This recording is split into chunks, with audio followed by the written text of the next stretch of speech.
Саламатсыздар ма, 3 сынып оқушылары? Математика сабағы. 152 сабақ. Сабақтың тақырыбы жанама түрде тұжырымдалған есептерді шығару. Сабақтың мақсаты жанама түрде тұжырымдалған есептерді шығаруды үйрену.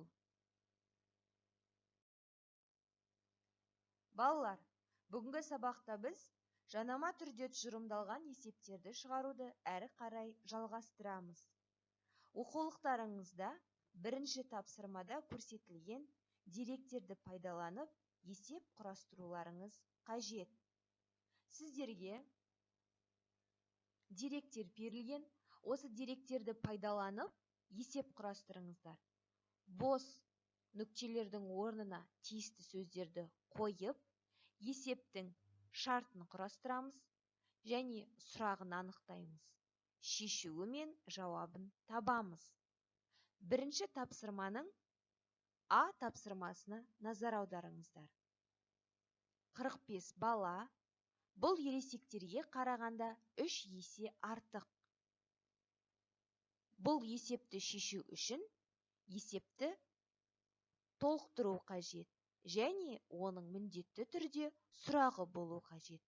Сол үшін мен вокзалда 45 бала. Бұл ересектерге қарағанда 3 есе артық деп деректерді толықтырдым. Және сұрағы вокзалда қанша ересек адам бар? Енді бұл есепті шығаруға болады. Шешуін табамыз және жауабын жазамыз. Осы үлгіні назарға ала отырып, бірінші тапсырманың Ә есебін шығарыңыздар. Берілген деректерді пайдаланып, есептер құрастырыңыздар. Шешуін және жауабын жазыңыздар. Келесі тапсырма. Екінші тапсырма. Сөз есептер берілген. Сөз есептердің берілгенін мұқият оқып, есептің шешуін және жауабын анықтаймыз. Балалар, есептің шешуін жазардың алдында есептің берілген мәтінін мұқият оқимыз.